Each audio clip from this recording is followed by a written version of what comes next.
Welcome to BaseballGuys.com. We're hosting Around the Horn, Ray Flowers. Lots of pitching to talk about today on Around the Horn. We're going to start out with C.J. Wilson. Now, Wilson took a line drive off his hand last night. I'm concerned that this is a serious issue. All the tests were run show that it isn't. He's expected to make his next start, which is good news, obviously.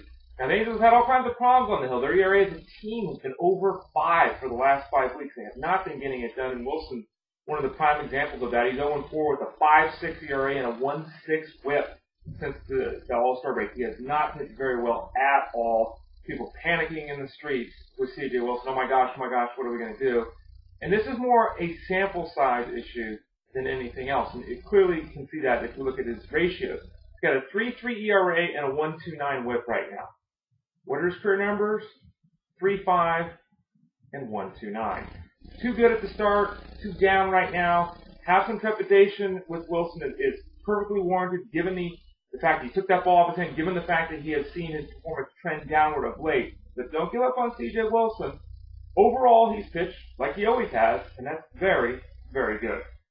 Ryan Vogelsong has been just about the most consistent pitcher in baseball this season, at least until last night when he gave up 8 runs and was absolutely bombed by the Washington Nationals. Now, again, we're getting some concern from people about Ryan Vogelsong. What does this mean? What's he going to do? Ryan Vogelsong, 2.71 ERA last year, 2.72 this year. Even with that bombing, he pitched pretty much like Wilson, exactly the same. Now, this is a pitcher in Vogelsong who has been extremely consistent. 21 starts this season. Only twice had he allowed as many as 4 earned runs before last night. He had allowed 4 runs twice, meaning 19 times of the 21 times he'd taken home before last night, he'd allowed 3 or fewer earned runs. And secondly, last night was the first time this season in 22 starts that he failed to last at least 6 innings. So all Vogelsong has done for over 90% of his start this year is go 6 innings and allow 3 or less earned runs. He should bounce back. He should be solid. I've said this many times about Vogelsong. He's not elite. I know the ERA and the whip kind of say he is, but the skill set doesn't. Don't think that means, though, that he's going to disappear. He should continue to be very solid and an excellent hurler for the Giants and those of you that have him on your fantasy roster.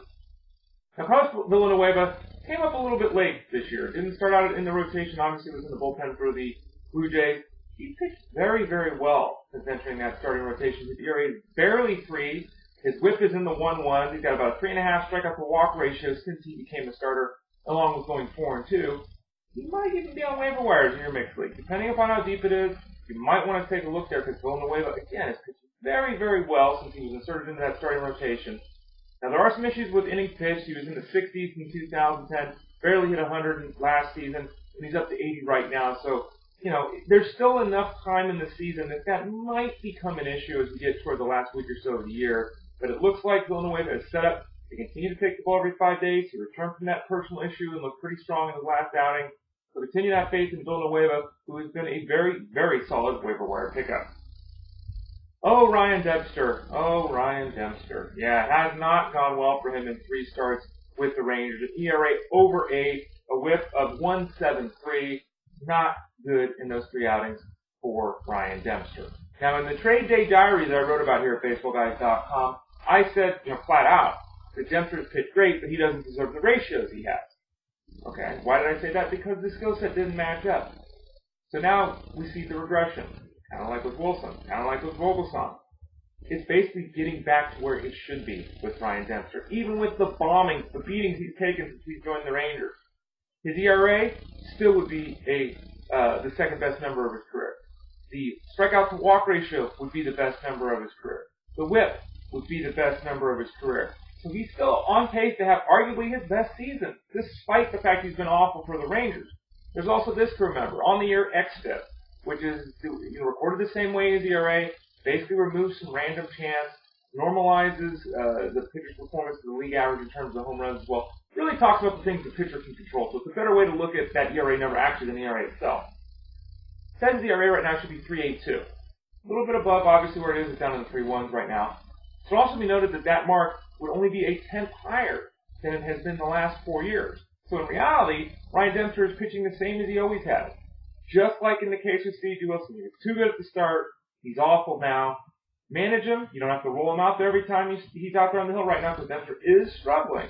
But don't give up on a guy who is still overall having a very, very productive season. The guy who's having a very productive season is Danny Espinosa. And he's really cranked things up here since the All-Star break. Hitting in the 290s, that's been the issue with Espinosa. The strikeouts leading to a poor batting average. Well, he's got the batting average clearly on the rise, almost pushing 300 since the All-Star game. Now, there's also this. He is one of only 2 shortstop-eligible players. 2. To have 12 home runs, 17 steals, 40 RBIs, and 60 runs scored. The other guy is Jimmy Rollins. Pretty good. In fact, his batting average is right there with Rollins, too. So Danny Espinosa, who qualifies at second, who qualifies at short, gives you a little power, gives you a little speed, and scoring some runs. And with that batting average on the rise, he is clearly someone to pay very close attention to the rest of the way. He could go into 2012 with one of those mid-level players that could have a really, really nice season for the Nationals. And then finally, Albert Pujols, who always has a nice season. Now, he was dreadful at the start of the year. And kind of the corollary to the pitchers we were discussing who were so great at the start and then have really struggled of late, Pujols has done the exact opposite. He was brutal at the start. Brutal for the Angels in his first season with the club, but he's really turned it on of late. Since the All-Star break, an OPS of over 1,000, 11 home runs. He's up to 25 bombs, 78 RBIs.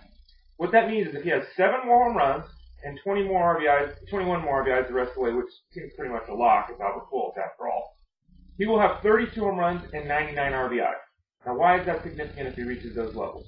That would be the 12th straight season he had hit 32 home runs and 99 RBIs. There's only 2 players in baseball history, 2, that have had 32 home runs and 99 RBIs in 11 consecutive seasons. One is A-Rod, and that streak is over. The other is Albert Pujols. So Pujols does hit those 7 home runs, does have those 21 RBIs, will become the first player in the history of baseball to have 32 home runs and 99 RBIs in 12 consecutive seasons. Those may not be the numbers that the Angels were hoping for. It may not be the numbers that some of you were hoping for, but they are still historically good numbers for Albert Pujols. The man just continues to get it done. I'm Ray Flowers, BaseballGuys.com. Thanks for joining me on Around the Horn. Talk to y'all again soon.